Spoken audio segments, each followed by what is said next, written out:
Family Theater presents Jeanette MacDonald.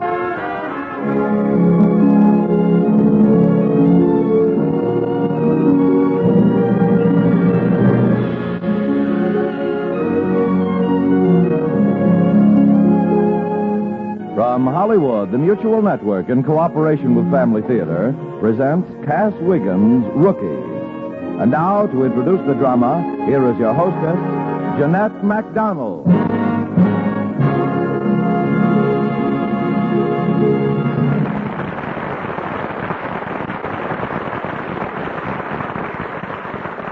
Thank you, Tony Lafrano. Family Theater's only purpose is to bring to everyone's attention a practice that must become an important part of our lives if we are to win peace for ourselves, peace for our families, and peace for the world. Family Theater urges you to pray. Pray together as a family. And now to our drama, Cass Wiggins, Rookie.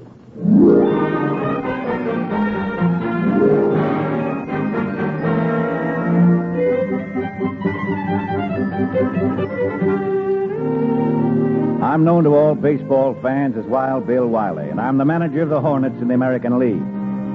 Early in April, we stop off at Little Rock on our way east for a game with a local club. During batting practice, I'm shooting the breeze with a bunch of the newspaper boys who've been assigned to cover the Hornets' spring training. With me is Jimmy Clark, 11 years now, the team star catcher, a college grad and a guy as smart as Mo Berg ever was. Mo could get away with murder with the umps because he always cussed them out in Latin and ancient Greek. Jimmy uses Sanskrit and Hindustani. One of the pencil pushers, Jack Ford of the Courier Independent, is a fast guy with a needle. And I've already got a red neck by the time he says... Maybe you can take this one today, Bill. The Little Rock skipper tells me he's going to start his second stringers. Go fry an egg, Ford. Maybe we haven't looked so good so far, but I'm running this ball club for the owners and not for a newspaper punk like you. I'm bringing it along slow. So we've all observed. You think you'll have it out of low and into second by Labor Day? Oh. Skip it, Bill. Mr. Ford is merely inferring that the fans of the Courier Independent, who droolingly digest his daily peerless journalistic efforts, are anxiously awaiting his assurance that the Hornets will be able to suit up on opening day. He can tell him anything he wants. What do you want, kid? An autograph? No, sir, Mr. Wiley. Leastways, an autograph ain't what I come to see you about special, like. All right. What is it? Well, I was kind of hoping maybe you'd give me a chance to pitch for the Hornets. What experience you have? Well, I've been pitching now for 3 years for the team in my hometown, that's Chapultepec. I mean, what professional experience you had? What league you ever play in? Well, I reckon I ain't never played in no league. Sometimes we play the teams in Blowgord and Hubie Center and Dabneyville. What? First, I got to talk with a Weisenheimer reporter, and then it's a hick that wants to jump from the semi-pros to the big time. Come on, Jimmy, let's get away from here before I blow a gasket. Yeah, I'll be with you in a minute, Bill. My name's Jack Ford, and I'm a baseball reporter for the Courier Independent. What's your name, son? It's Las Cassius Tecumseh Wiggins, but everybody calls me Cass. Yeah, I can see why. I'm very happy to meet you, Cass. There's just a chance I might be able to help you. No fooling, Mr. Ford. You mean help me to get to pitch for the Hornets? Well, I can't promise, but you never can tell. Where's this place you live? Well, it's Chapultepec. It's west of here, over on Frisco Railroad that runs from Monette, Missouri to Paris, Texas. With your good looks, I imagine you're quite a hand with the ladies, huh, Cass? Oh, shucking, Mr. Ford. Cut it out, Jack. You're not funny. How about it, Cass? Just got me one gal, Mr. Ford. Her name's Effie Sue Abernathy. Her and me, we're fixing to get ourselves married. Hmm? I got her picture with me right here in the back of my turnip. See? Well, that's a mighty romantic thing, Cass, carrying your sweetheart's picture in the back of your watch. Shuckins, Mr. Ford. Effie Sue's the prettiest and the sweetest and the smartest gal in the whole of Chapultepec. I bet she is. Well, Cass, I'll see what I can do for you. Just as I said, I can't promise anything, but I'll try. Well, shucking, Mr. Ford, nobody couldn't hardly ask for no more than that. I'm sure proud I got to pump your paw. Well, I'm glad to meet you, Cass. See you later. Yes, sir. I sure hope so. When you're the star pitcher of the Hornets, I'll write you up in my column. Your idea of humor is a weird and wonderful thing, Jack. It's also cruel. What was the idea of giving that yokel such a build-up? Jimmy, my boy, you never know when something or somebody may be good for a gag.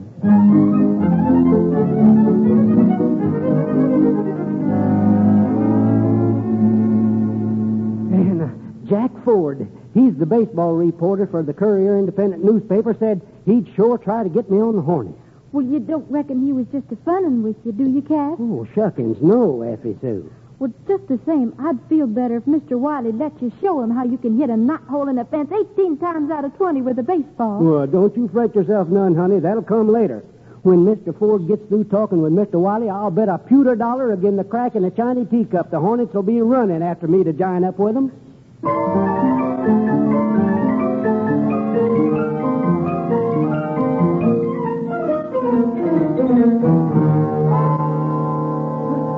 Look, Effie Sue. It's here. I told you Mr. Ford would do it. Look, it's a telegram. Well, what's it say? Well, listen to this.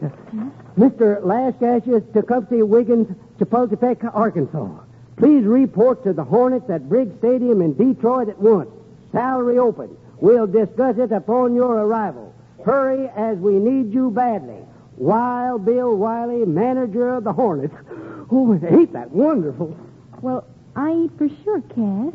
Huh? How come Mr. Wiley needs you so bad if he ain't never seen you pitch? Well, Mr. Ford must have told him about me. But just how does Mr. Ford know how you can hit a knothole 18 times out of 20 with the baseball? Effie Sue, don't you want me to join up with the Hornets? Of course I do, Cass. But somehow it seems like I can smell a polecat at the pie supper. I'd hate it the worst way if something was to hurt you, like if you used to find out you'd played the fool. Oh, Effie Sue. Just the same, don't go to see Mr. Wiley till the team's at St. Louis.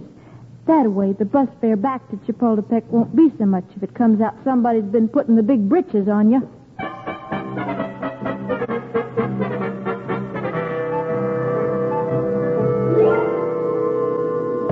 Now get the guys started, will you, Jimmy? Not that it'll do any good the way this gang of snake killers been hitting. Howdy, Mr. Wiley. I got the telegram, and I like to busted a hamstring getting here fast as I could. I'm raring to go. I didn't send it. Wait a minute, Bill. It's that kid who tried to talk to you back in Little Rock. Let me have that telegram, Cass, and go over by the batting cage for a couple of minutes, will you? Why, sure. Just call me when you're needing me. Hey, what is this, a gag? I think so. Look at this telegram. Well, I never sent that. Of course you didn't, Bill. But I'm certain Jack Ford did. He gave this kid an awful ribbing in Little Rock and practically told him his influence with you would get him on the team. I'll have them both tossed out of the park. So that Jack can have a good laugh at your expense? The Courier Independent has several thousand readers every day, Bill. So what do I do? So go along with the gag. Let this Wiggins kid pitch batting practice. When Jack sees him out on the hill, he won't know what's happened. He'll be like the joker who gave away the wrong cigar and lit the one that was loaded. Say, that's an idea, Jimmy. This apple knocker's been playing semi-pro, so we can probably at least get him over the plate. And I'll catch him. Okay. And what'd you say his name was? Wiggins. Cass Wiggins. Come here, Wiggins. Yes, Mr. Wiley. You don't need to fret yourself none about wages till you see how good I can do. That's what I wanted to talk to you about. How'd you like to pitch batting practice so I can sort of look you over? Yes, sir. In a Hornets uniform? Sure. And can I have my picture took to send back home? There wasn't nobody in Chapultepec took any stock in you really wanting me. Poetic justice would seem to indicate a photographer from the Courier Independent, Bill. This gets better and better, Jimmy. Sure, you can have your picture taken, Cass, by a real newspaper photographer. Oh, gosh. Let's go over to the clubhouse now and get you suited up. You want to look good and snappy in that picture you're going to send back home.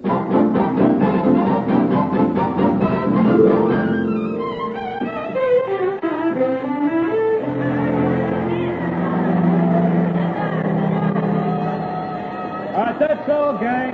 Come on, Cass. Yes, sir. Did it do good, Mr. Clark? Bill, Cass here wants to know if his efforts met with your approval. You did okay, kid. Now go take a shower for yourself. Then you can sit in one of the boxes and watch the game. Well, let him sit on the bench in uniform, will you, Bill? The player limit isn't in effect yet, and he's earned it. Okay. You can sit with the players, Wiggins. Gosh, I sure do thank you, Mr. Wiley, and you too, Mr. Clark. Jimmy, the boys look better today than they have for a month. They were taking their cuts, and they weren't missing. Yeah, you can thank young Wiggins for that. He wasn't that bad. He was that good. What? I had him throwing to the fellows' strength, not their weakness. High and inside to Fullerton, low and wide to Chris Marinos, so on right down the line. But the thing about it is, Bill, he never missed by more than 2 inches where I signaled him to put the ball. He's got as nearly perfect control as any pitcher I ever handled. Yeah, his fastball looks sharp, too. 3 out of 5 it hopped. I wonder if he's got anything else. I don't know, but it's barely possible he may not need anything else. When Dizzy Dean came up to the Cards from Houston, all he had was a high, fast one and control. Yeah. Hey, we're talking like a couple of saps, Jimmy. Nobody makes the hop straight from semi-pro to the big leagues. You're undoubtedly right, Bill. But what a study in scarlet Jack Ford's face would be the first time he had to write, the winning pitcher for the Hornets was their sensational rookie, Cass Wiggins, the pride of Chapultepec, Arkansas.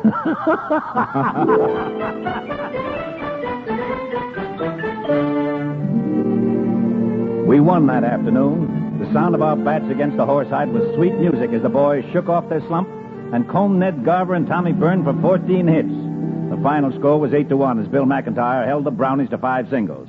After the game, Jimmy Clark asked me, What happens now to this Wiggins youngster, Bill? Oh, I suppose I'll give him train fare back to where he came from. He's got the picture of himself in a Hornets uniform. Bill, we just finished a little team conference. Yeah? Yeah. Fellas were hoping you'd let him go along with us. They figure he's a talisman, an antidote to the whammy. You know how superstitious ball players are. I don't think there was one who realized I had Cass pitching to their strength this afternoon. But they teed off on him, so they figured that any time he's tossing batting practice, they'll have their slugging clothes on. Yeah, but maybe the next time he'll be wilder than a Kansas cyclone. I don't think so, Bill. My personal opinion is that he's one of those naturals that show up about once in 10,000. Say, do you think you could make a big league pitcher out of him? I don't know, but I'd like to try. We could get in an hour or so of practice in the mornings. He could room with me, too. What? You, a loner, the only player on the team who rates a room to himself?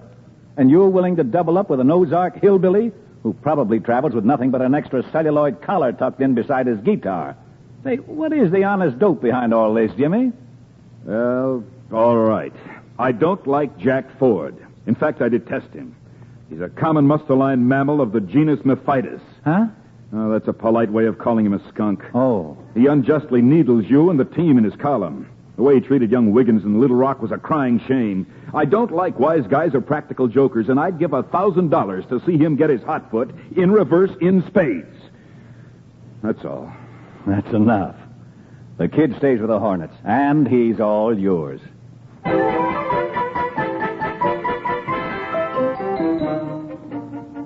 Well, we go along for about a month at a better than 750 clip, and the boys are liking Cass Wiggins better all the time.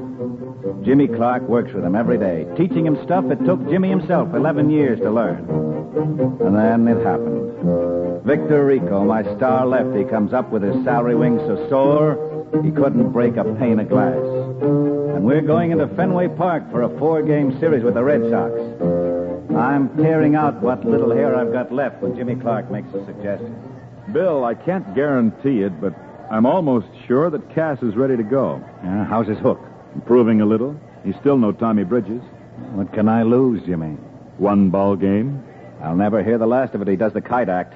You'll never hear the last of it if he comes through. Okay. I'll start Jerry today and Sandy tomorrow. That'll bring the kid up on Friday. And do me one favor, Bill.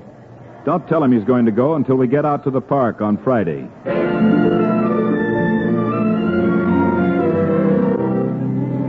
I wish I could tell you the kid was sensational in his first big league game, the way it always is in the stories.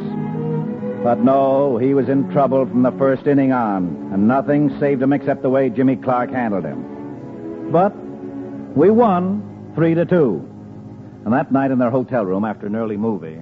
I just read a letter to Miguel back home in Chapultepec, Mr. Clark. Would you maybe read it and see if it sounds all right? All right, if you want me to. And by the way, Cass, my name is Jimmy. That Mr. Clark business makes me feel as though I were ready for the voluntary retired list. Okay, Jimmy. Here it is. Now, let's see. Dear Effie Sue, today I win my first... the proper word is won, Cass. Well, how come? Didn't I win it? I've always contended that the grammarians were too inflexible in their rules. Huh? Skip it. I'm sure your sweetheart will know what you mean. Oh, sure she will. See, today I win my first big league ball game, but I will win many more. Mm-hmm. You know Las Casillas Tecumseh, better known as Cass Wiggins. Ha ha. Maybe I will never lose one. Yeah, I was afraid of that, Cass. Afraid of what, Jimmy? It's known as a sudden increased convexity of the cranium. Oh, what's that? Someday I'll translate it for you into Americanese. Okay. It's an insidious disease, and I only hope your attack is a mild one.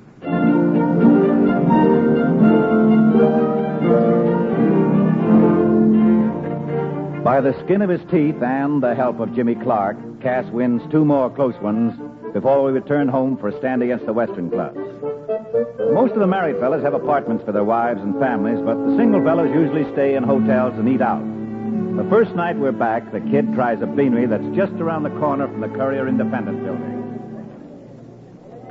Your check's 89 cents, sir. Yes, here's a dollar bill. Here's your change, 11 cents. Let me have one of them cigars, please, ma'am. One of them good ones right there, them 10-centers. Yes, sir. Here you are, sir. Us pitchers for the Hornets don't never smoke them cheap cigars. Are you a pitcher for the Hornets? Yes, I sure am. What's your name? Last Cass used to come... it's Cass Wiggins. Oh, I've heard of you. Gee, I wonder if you'd let me have your autograph. Why, sure. Write it here, will you? My name's Jeannie Mills. Say, I was wondering, Miss Mills, I was hoping, I was thinking, it'd be nice if maybe we could go see a movie sometime. I mean together. Well, I never go with somebody I don't know, Mr. Wiggins. Particularly, it seems like we did have a real introduction, though. I get off tonight at 8:30. Oh, I didn't mean tonight. Some other night, Miss Mills. I'll be back. I'll be seeing you again.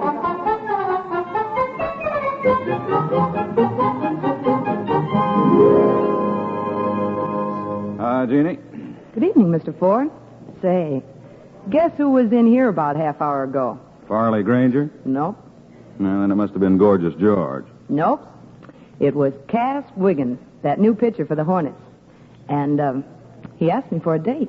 You're not exactly overpaid for working in this glorified chew and choke joint, are you, Jeannie? I'll say I'm not. A little fast extra money wouldn't be unwelcome, would it? What do you think? When are you through tonight? 8 o'clock? I'll see you then. I got a little deal in mind that should be right up your alley.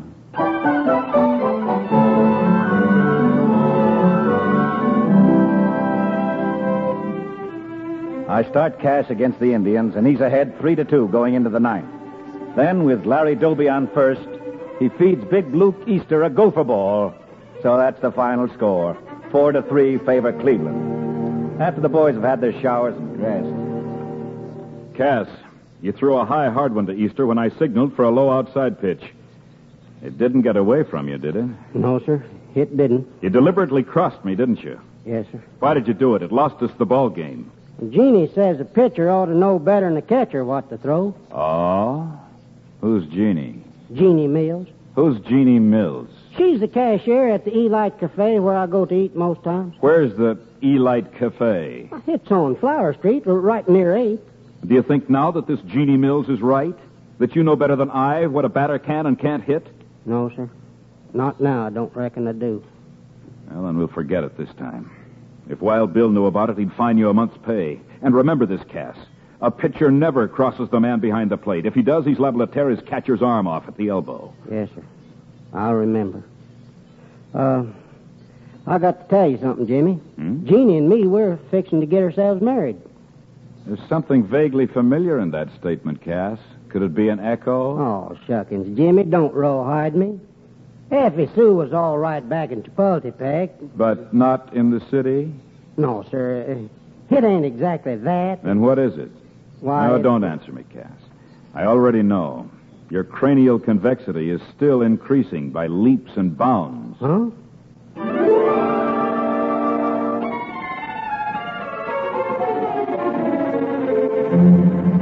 Yeah? What's on your mind, Jimmy? Cass Wiggins, Bill. Oh? He's gotten involved with the cashier at some hash house on Flower near 8th. What? He says they're going to be married. Well, how about the little prairie flower back in Arkansas? I just wired her the money to fly here from Little Rock. What's the matter with the cashier? She's been advising him not to pay any attention to my signals. What? According to her, a smart pitcher like Cass knows better than I do what'll fool the batter. Why, that's stupid. I've got a sneaking hunch her theory's not an original one. What do you mean? The place where she works is just around the corner from the Courier Independent building. It's quite a coffee hangout for the boys who work on that rag. Jack Ford. He may be behind this, and he may not. I intend to find out by going direct to Mr. Ford himself and posing that question.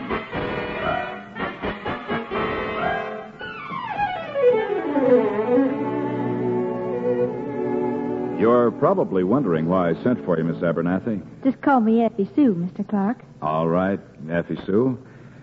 What I'm going to say to you is a simple statement of fact, not a boast. I'm the man who's worked night and day to teach Cass Wiggins enough about big league baseball to keep him here with the Hornets. Did you know that the telegram he received was a hoax, a fake? That it was not sent to him by Mr. Wiley, the manager of the Hornets? I always suspicioned somebody was making game of him. It was sent by a newspaper reporter with a warped sense of humor.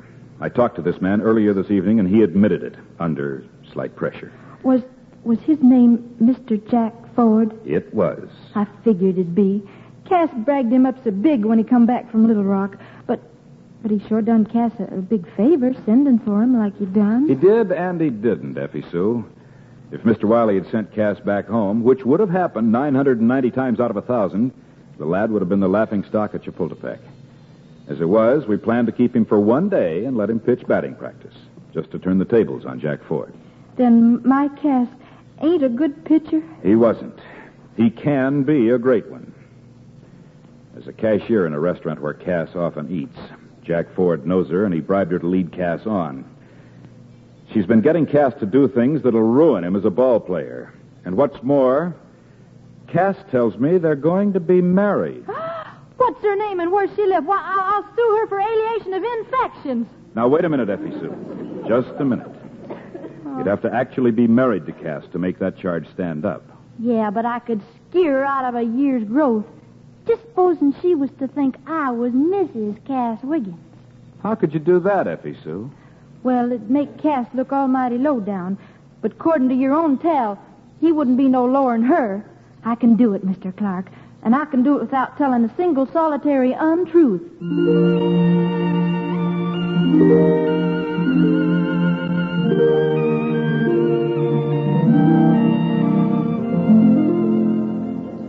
Can I help you, miss? Reckon not, thank you. I'm just looking for Cass Wiggins, but I don't see him in here. He comes in real often. Would you care to leave him a message? Thank you. That's right neighborly of you. Just tell him it's from Mrs. Cass Wiggins. Who? Who did you say? Mrs. Cass Wiggins. You mean you're his wife? Maybe I am. Maybe I ain't. But let me tell you this, Miss Jeannie Mills. You're going to take this pencil on this piece of paper and write what I tell you to write, or you'll sure be a finding out.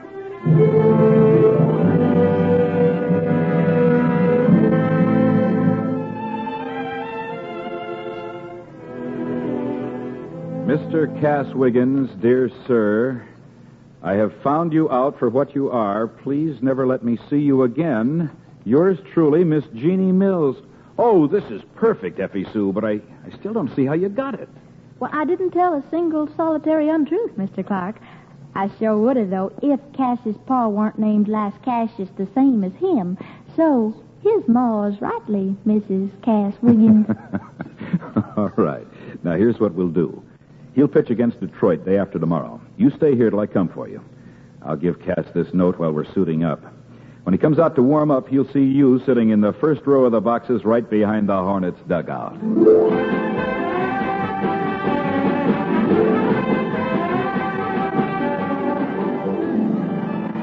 So, you see what you might have gotten into, Cass? You're a mighty lucky man. Gosh, Jimmy, if I was a jaybird, I wouldn't have brains enough to fly backwards. Now I probably lost my Effie Sue, too, because I ain't wrote to her since I don't know when. Well, maybe it's not that bad. Let's go, Cass. It's time to start warming up. Cass! Oh, Cass, here I am. Effie Sue. Oh, Effie Sue, it can't be you. When'd you get here? What'd you come for? Oh, I just flew up in a big airplane to see Cass Wiggins win himself a ball game. Well, don't you go away after the game's over. I just got to talk to you. Well, if you want me to stay, you better do one thing, Cass Wiggins. What's that? You better show these Detroit Tigers how the cow eats the cabbage. All right, shake it up, Well, Cass. don't you worry yourself none, Effie Sue. I'll whip 'em slap-sided. So that's your Effie Sue, Cass. That's her. Ain't she as pretty as a speckled pup under a red wagon? I got to win this one today, Jimmy. You hold up a needle and I'll thread it. Okay, boy. And Jimmy, hey, what was that thing you said was wrong with me? Acute convexity of the cranium? Yeah, that was it. What's it mean? Well, it doesn't matter now, Cass. I'm not a doctor, but I'd say your recovery's complete.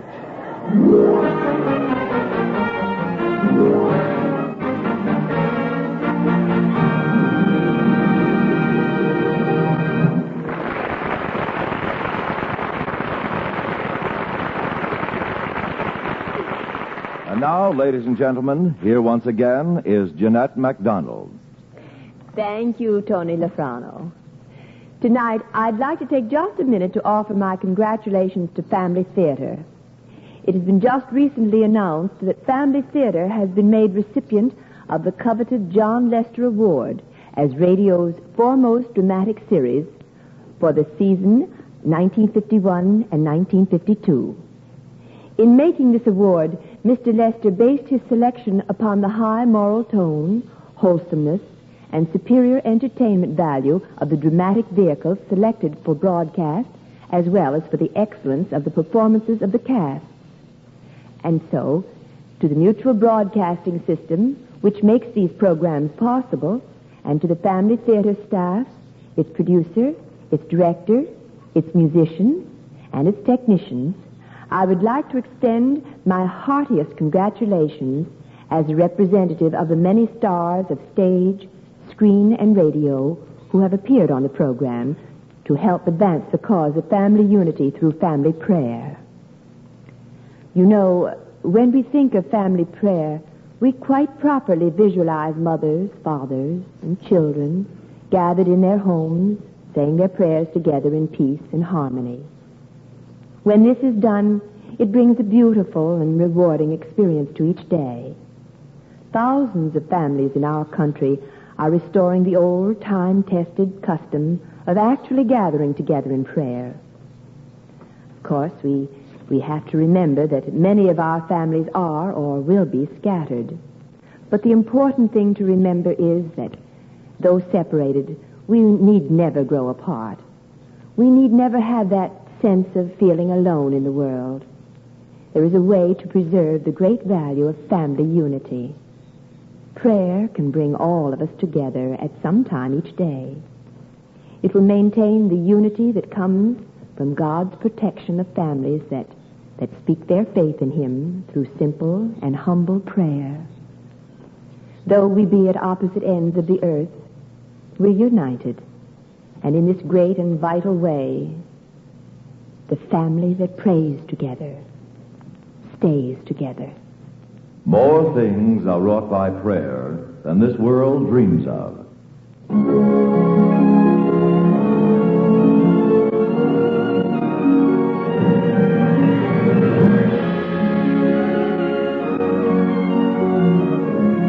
From Hollywood, Family Theater has brought you Cass Wiggins, Rookie. Jeanette MacDonald was your hostess. Others in our cast were Billy Baucom, Ginny Jackson, Ed Begley, Howard Culver, Dave Young, and Mary Ann Cape. The script was written for Family Theater by Jack Mitchell, with music composed and conducted by Harry Zimmerman, and the program was directed by Joseph F. Mansfield. We of Family Theater are deeply grateful for having been made the recipient of the John Lester Award. This series of Family Theater broadcasts is made possible by the thousands of you who feel the need for this type of program, by the Mutual Network, which has responded to this need, and by the hundreds of stars of stage, screen, and radio who give so unselfishly of their time and talent to appear on our Family Theater stage. To them and to you, our humble thanks. This is Tony Lafrano expressing the wish of Family Theater that the blessing of God may be upon you and your home, and inviting you to join us next week when Family Theater will present The Visitor, starring Jane Wyatt and Ward Bond. Join us, won't you?